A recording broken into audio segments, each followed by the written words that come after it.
Otep à tous, bien-aimés frères et sœurs, Cuba est parti.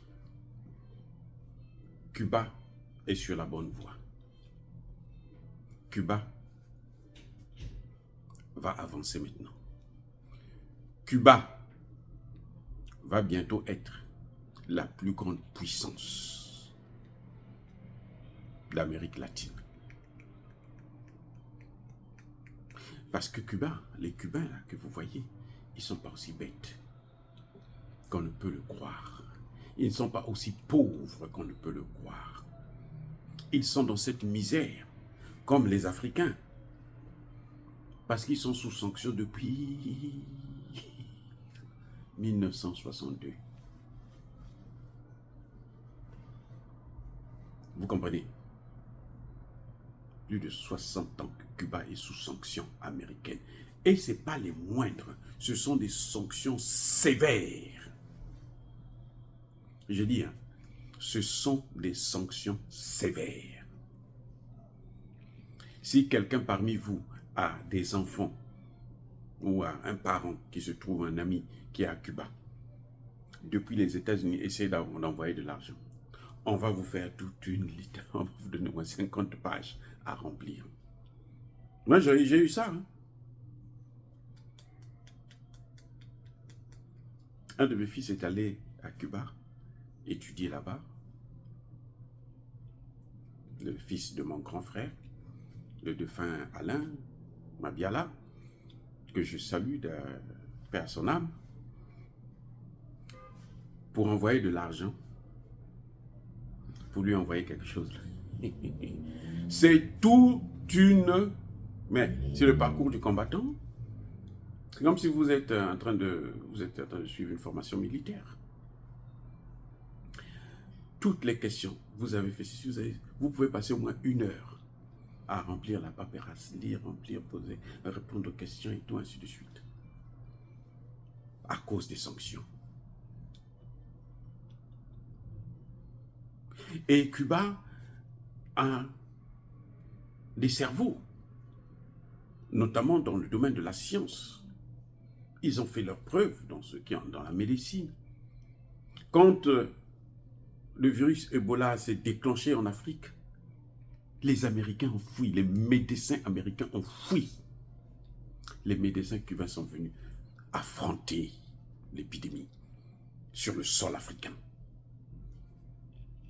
Ils l'ont affronté et ils ont arrêté ça. Ce n'est pas les Américains, ce n'est pas les Européens, ce sont les Cubains, les médecins cubains.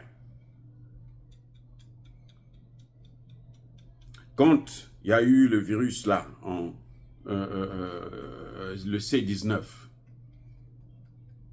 les médecins cubains sont venus sauver l'Italie. L'Italie, hein, la puissance là, G7. Les médecins cubains sont allés là-bas. Mais les Italiens ne peuvent pas aider les Cubains. Parce qu'ils sont sous sanction.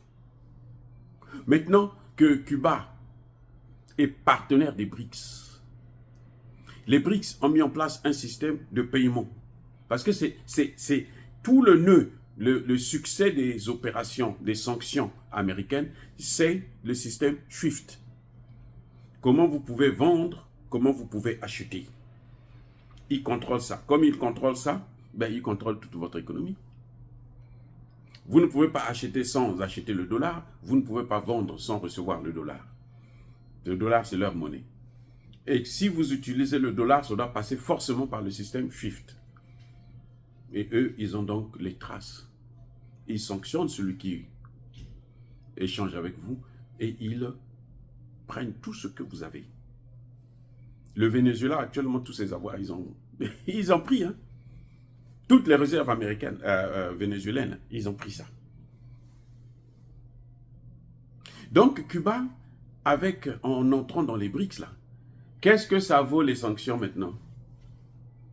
Mais toutes les sanctions sont tombées par terre avec les BRICS. C'est-à-dire qu'aujourd'hui, vous pouvez prendre 1 million de sanctions contre un pays. La Russie, les amis, la Russie, les sanctions qu'elle a, jamais un pays dans le monde n'a reçu ça. 17 000 sanctions. 17 000 sanctions. Mais la Russie est quand même passée de la 11e puissance mondiale à la 4e puissance économique mondiale.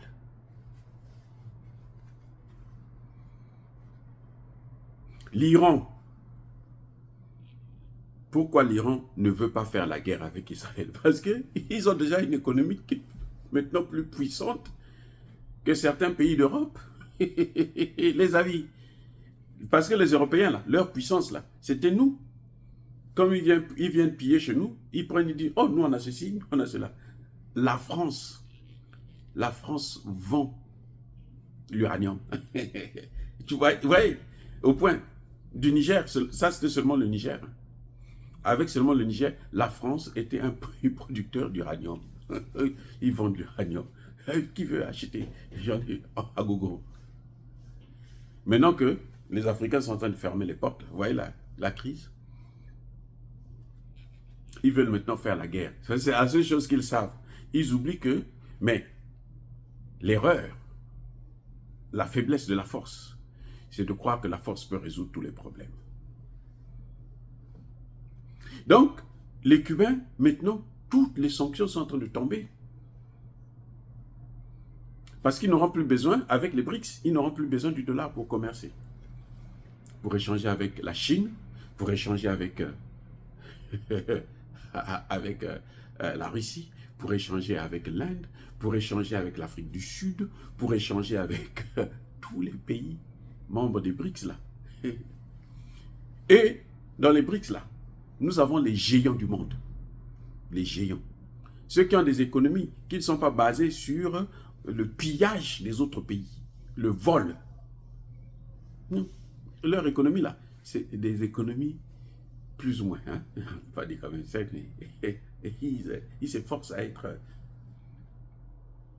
Donc Cuba n'a plus besoin. Cuba peut commercer maintenant avec l'Iran, échanger la connaissance, les intellectuels, acheter son pétrole. Le pétrole, c'est même pas la peine, les Russes fournissent tout. C'est fini là. Cuba est parti. Et c'est la faute à qui? C'est la faute aux Américains. L'Iran, c'est la faute à qui? C'est la faute aux Américains. La Russie, c'est la faute à qui?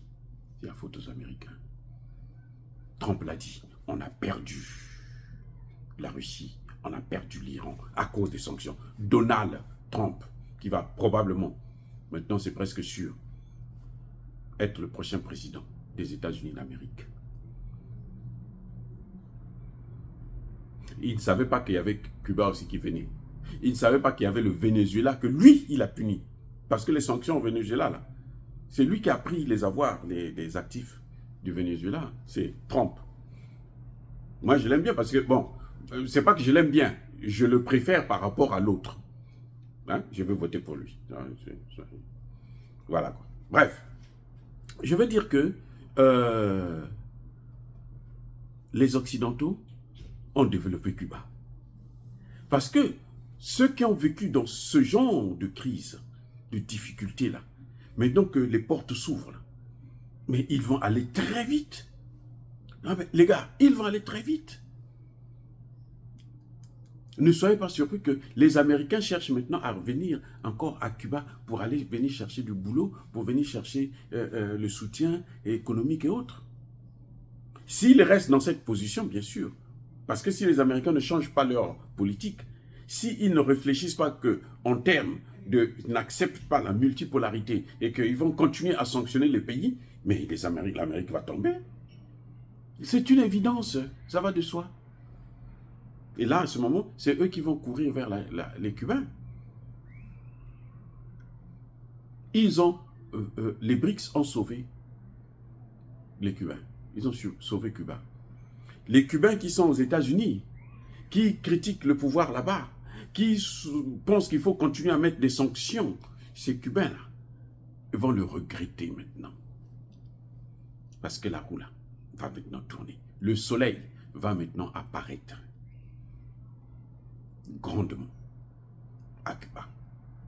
en Amérique latine, là, ça va être c'est une des puissances qui risque de rivaliser, sinon dépasser même le Brésil. Je vous dis ça, donnez à Cuba 5 ans, vous allez voir.